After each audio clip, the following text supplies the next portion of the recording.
What made you realize a family member was a master manipulator? My brother, David, said my niece Lily had a rare autoimmune disease. Our family rallied, creating a fundraising page and draining savings accounts.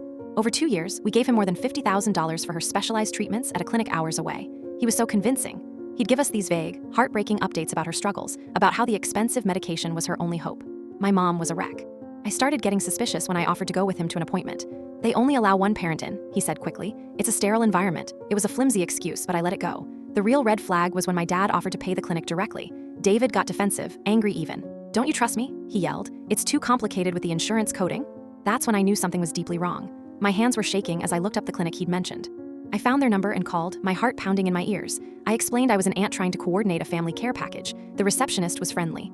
"Of course, let me look up her file. Lily, you said?" There was a long pause. I could hear her typing.